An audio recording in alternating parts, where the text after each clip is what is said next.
did my group presentation on substance abuse in adolescents. And what is substance abuse? Substance abuse is the continual use of a drug, alcohol, or other substances that disrupts daily living.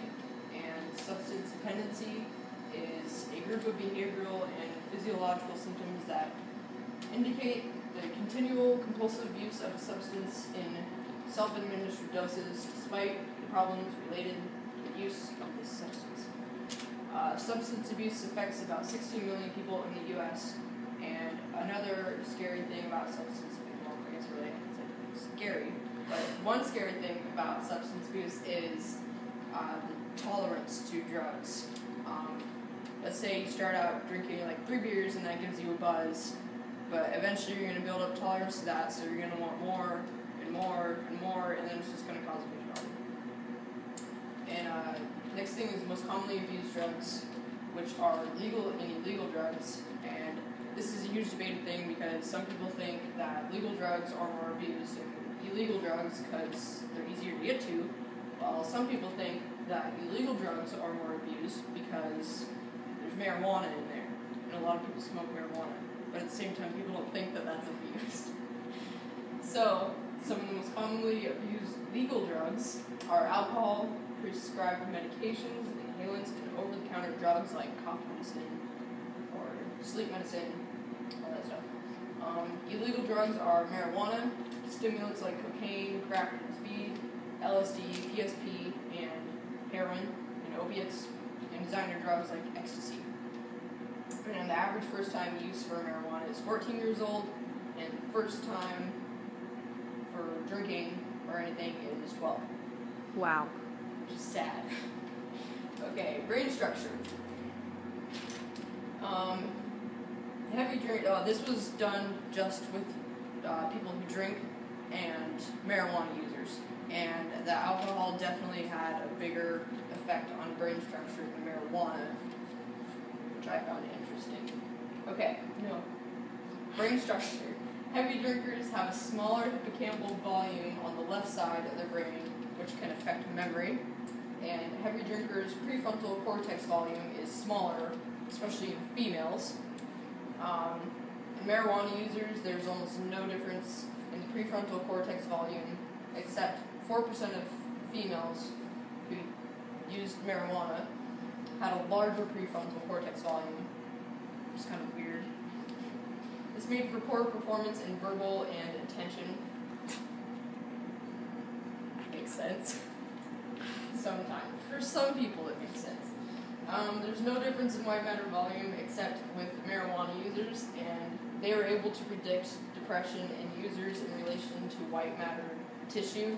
So like, whatever I don't remember exactly what they said, but like the amount they were able to count like tissue cells, and that made a huge change. Okay. White matter quality was not changed with marijuana users, but alcohol changed the white matter tissue. And heavy alcohol drinkers have slower blood flow to the brain. Brain function. For a light drinker, the brain can more than likely make up for brain damage and working memory. But for a heavy drinker, it may be harder or impossible to make up for that brain damage. Binge drinking affected verbal encoding and showed poor initial verbal learning, a disadvantage in verbal processing, and slower learning. Marijuana had no effects but showed the brain activated in different areas. And binge drinking affected inhibition. Whatever that is. So, next is peers and caregivers in substance abuse. And this is also a huge debated thing, whether peers or caregivers are more of an influence. And some people say peers because, teenagers and stuff are always around the peers, usually before school for some time, during school, after school, and they're not really around the caregivers all that much compared to the peers. But anyways, peers have the highest influence on adolescents when it comes to substance abuse, according to my article, which I think is right. The quality of friendships can affect substance abuse. So, let's say you're fighting all the time, then you're probably going to be at a higher risk for substance abuse. But if you get along with your peers, then they say that substance abuse can be lower, but if you get along with them, then you still might do drugs with them. Because, I mean, why would you do drugs with somebody that you don't get along with? I don't know.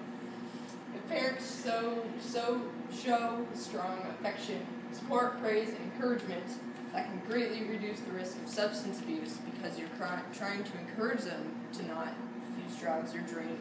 So if you're not getting along with them, they might rebel and go do drugs or drink because they're upset with you.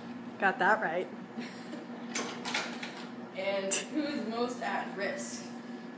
People with family history of substance abuse have a higher risk for substance abuse because it can run in the family, I guess, for some people.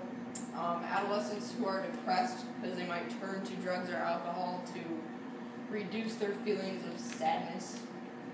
People with low self-esteem, because that might be another getaway from having a low self-esteem. People who feel like they do not fit in or who are out of the mainstream, another getaway. Anybody can become a victim of substance abuse, which is a big thing that nobody understands. Whether you're rich, poor, have a good education, anybody can become a victim of substance abuse. So watch out. So watch out. Don't do drugs. Parents can help by having open communication, being good role models, and recognizing if there's a problem, because then they may be able to talk to their teens about not doing drugs or drinking. And treatments for substance abuse is individual or group psychotherapy, so people can talk about their problems, maybe not do drugs or drink. Detoxification, which can take a while, but I guess anything really can. Medications, which can make them stop doing drugs or drinking. Like, they have a pill, if you take it and then you drink, you'll throw up or get really sick, which can help a lot. Acupuncture, which I guess can make them not so stressed out. Hydrotherapy, which is pretty much like a bath, taking a bath. I guess that can help. And proper nutrition, that can also help with not using drugs or drinking. Oh wait, no, there's more. Also, truancy and substance abuse. I don't have a slide on this one. But anyways, they think, there's an article that I read, and they think that substance abuse and truancy go hand in hand, but some people think that they don't, because somebody can be a drug user and still go to school, and somebody who skips school doesn't necessarily mean they're out doing drugs or drinking.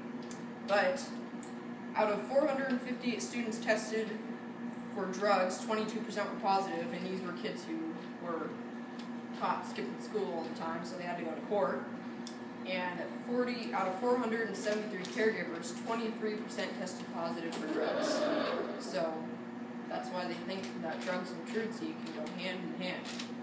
So moral of the story is don't do drugs or drink to a great amount. That's it. Yay! Applause.